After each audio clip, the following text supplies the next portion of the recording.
The elevator doors opened with a soft ding, and Elia stepped out, clutching her worn leather file tightly to her chest.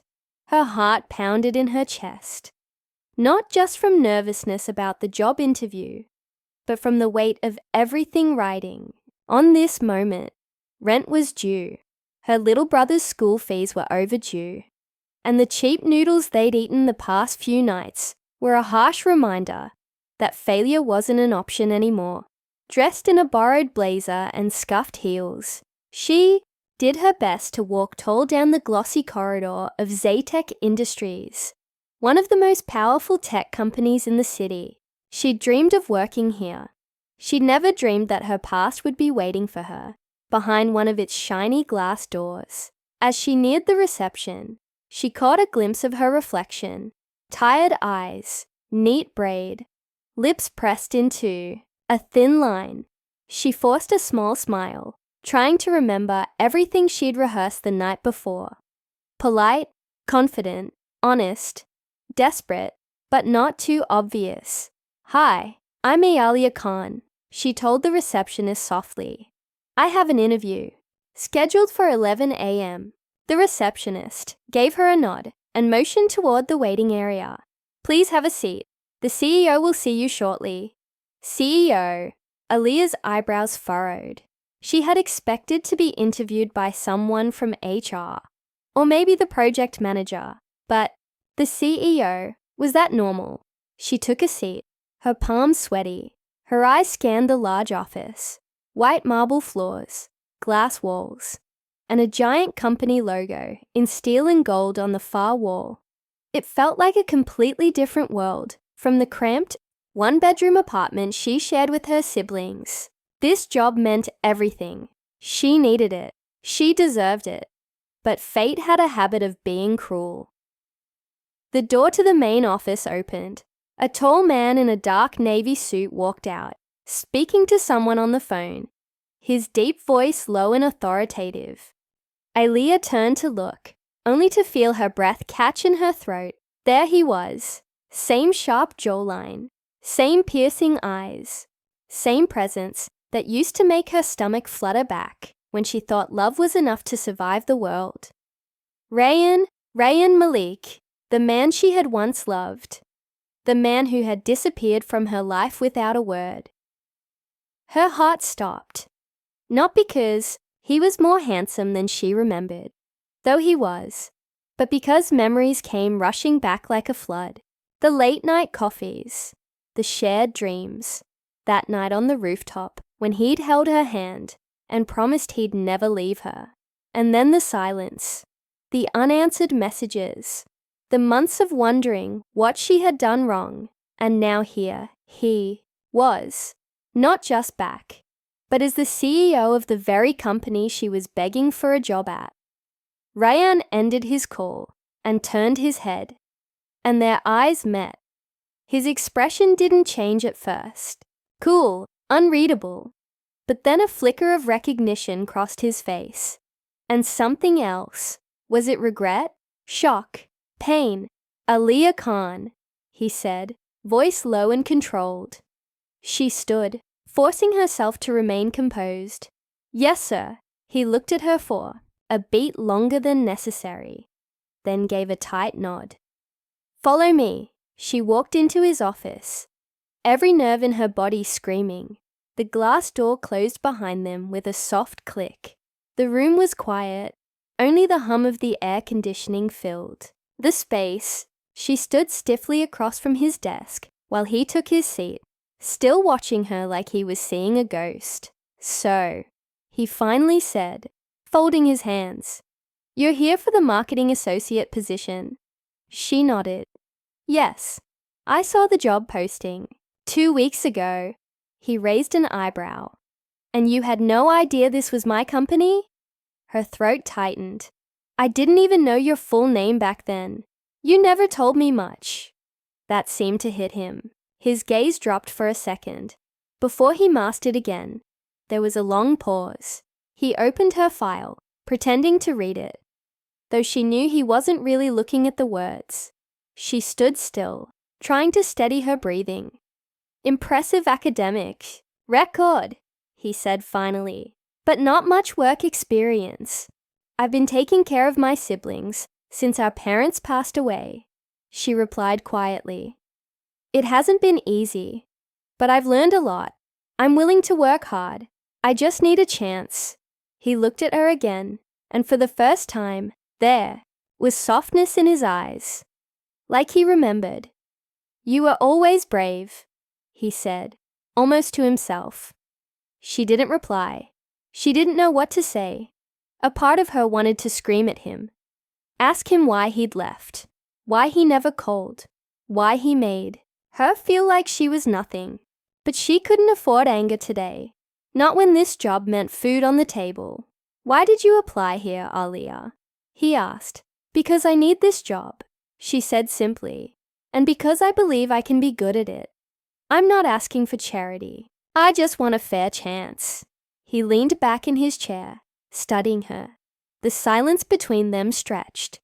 The tension in the air was thick, heavy with unspoken history. Then, just as she thought he might say something, maybe about the job, maybe about the past, the door burst open. A woman in a sharp black suit walked in without knocking.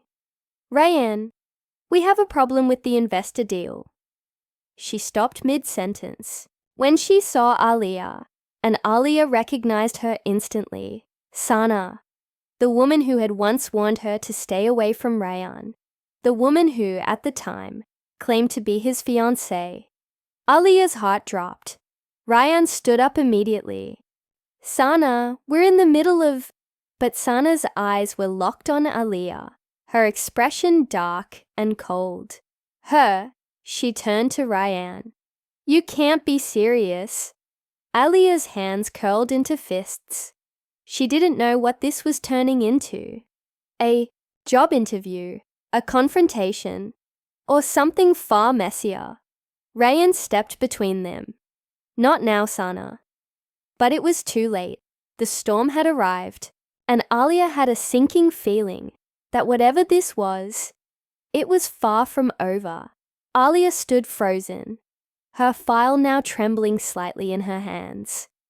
Sana's eyes bore into her with an intensity that made her feel like she was back in college, cornered and humiliated. Only this time, the stakes were much higher. This wasn't a petty rivalry anymore. This was about survival, hers and her family's. Rayan looked torn. He glanced at Aaliyah, then at Sana, as if caught between two worlds. And, in many ways, he was.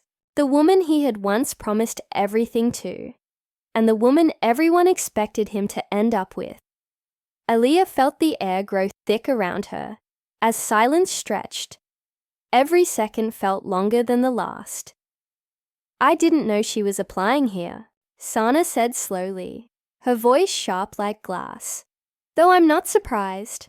Always knew she had a talent for showing up where she didn't belong. Aaliyah flinched but didn't lower her gaze.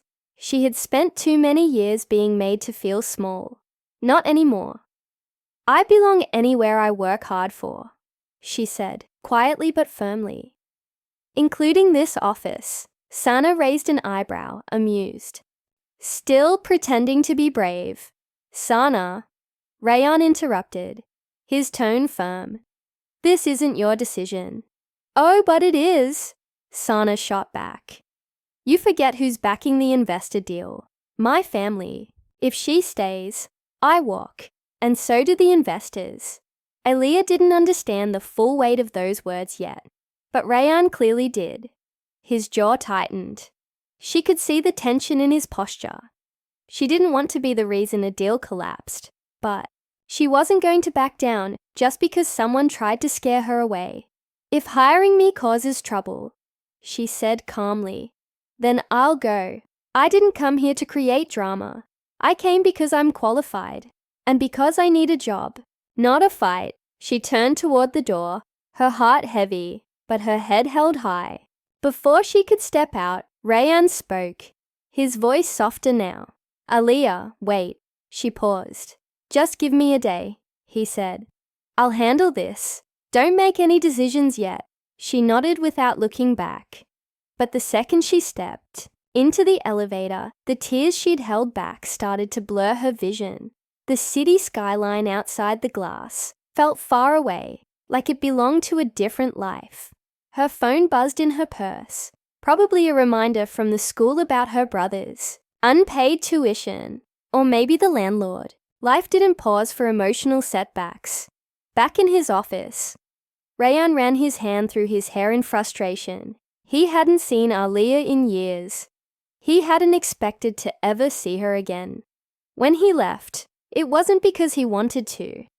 It was because he had no choice. His father had found out about them and threatened to cut him off. At the time, Rayan was barely out of university, with no power, no company, no way to stand on his own. He had tried to protect her by disappearing, but it was the worst mistake of his life. He never stopped thinking about her. Now she was here, stronger, tougher, and still just as determined. But the look in her eyes, he'd ruined something in her, and Sana had always known. Back then, she'd made sure Aliyah got scared off. And now she was doing it again, only with higher stakes. Meanwhile, Aliyah returned to her small flat. Her little brother Ali looked up from his homework. "How'd it go?" he asked, eyes hopeful. "It went..." She forced a smile. "Okay, still waiting to hear back." Ali nodded and went back to his books, but she could see the worry in his face. He was only 10, but he'd grown up too fast. Too aware of the unpaid bills, the skipped meals, the way their sister kept lying to protect him from the truth. That night, Aliyah sat by the window, her phone in hand, debating whether to block Rayan's number if he called. She didn't know if she could take another wave of false hope. At the same time, Rayan sat in his apartment, thinking about their past, about that rainy evening on the rooftop, when Aliyah had made him believe they could build a life out of nothing. She had been the only real thing in his life, and he had let her go because he was too weak to fight for her. But now he wasn't that man anymore. He had power, influence. He could fix things. But Sana wasn't bluffing. If her family pulled out, the company would face massive losses. Still, he couldn't let Aliyah suffer for his mistakes again. The next morning, Aliyah received a message. "Please come to the office at noon. I have something to say." With mixed emotions, she returned to Zaytech. This time she didn't feel nervous. She felt ready for whatever it was. She had nothing left to lose. When she entered Rayan's office, he was already standing, waiting for her. "I want to explain," he said gently. She crossed her arms. "About the past or the job?" "Both," he said. "But mostly the past. I should have fought for you. I should have never let anyone scare me away." "You didn't just disappear, Rayan," she said, voice trembling. "You erased me, like I was nothing. You were everything," he said quietly. That's why it hurt too much to look back. She looked away. She couldn't trust his words. "Not yet. I'm offering you the job," he said, "and not out of pity. You earned it. Sana's threats won't work anymore. I'm ready to face the consequences." "But why now?" she asked. "Because I lost you once," he said. "I'm not making that mistake again." Just as she was about to respond, the door burst open again. This time, it was the CFO of Zaytech, Mr. Bakshi. He looked tense. "We have a problem," he said to Rayan. "Sana leaked internal documents. She's sabotaging the deal." Rayan froze. "What?" Aliyah stepped back, stunned. It wasn't just office politics anymore. It was war, and she was right in the middle of it. Rayan's mind raced. The room suddenly felt smaller, heavier, like the air itself was turning against him. Sana leaking internal documents. It didn't make sense, unless she had felt cornered. backed into a wall by Alia's return. Maybe she thought the only way to secure her grip was to take him down with her. "Call legal," Rayan told Mr. Bakshi, his voice low but steady. "And tell the IT team to pull up every trace of her communication in the last 48 hours. Mr. Bakshi nodded and left, his expression grim. Alia stood quietly, watching Rayan. He wasn't the boy she used to know, the one who got flustered when he forgot his speech notes, the one who drew cartoon hearts on her notebook. No, this man was sharper now, harder, but there was something familiar in the way he clenched his jaw when anxious. It made her heart ache. "I shouldn't be here," she said finally. "You have enough on your plate. You are exactly who I need here," he replied, turning to her. "And not just because of the past. You're strong, focused, and fair. Something this company desperately needs." Before she could answer, Sana stormed into the office. Her eyes, red with fury, immediately locked onto Alia. "So this is what it's come to. You turn him against me." "Sana, stop," Rayan said firmly. "We know what you did. The files you sent, the calls you made, it's all been traced. You think you can pin this on me and protect her?" she hissed. "I built this deal. My family, your family tried to buy control," he cut in. "But this company isn't for sale. Not to you, not to anyone." Sana's expression twisted with disbelief. "So you're throwing away everything for her? Again, this isn't about her," he said calmly. "This is about integrity." Security was already approaching. Mr. Bakshi returned, files in hand, confirming the evidence. It was over. Sana's game was exposed. As she was escorted out, she turned to Alia one last time. "Don't think this is a win. You'll always be the girl from the wrong side of the city." Alia didn't respond. She didn't need to. The truth stood on its own now, and for the first time in a long while, she felt like she belonged exactly where she was. In the following weeks, everything changed. The deal went through, without Sana's family. Rayan reorganized the company, making space for fresh ideas and people who believed in hard work over bloodlines. And he kept his word. He gave Alia a job, not out of pity, but because she earned it. She started as a project coordinator and quickly became the voice people trusted in team meetings. As for Rayan and Alia, things didn't magically fall into place. They didn't pretend the past hadn't hurt, but they talked, late into the night sometimes, sharing their truths without pretending. And in those quiet moments, over shared coffee and unspoken memories, they began to heal.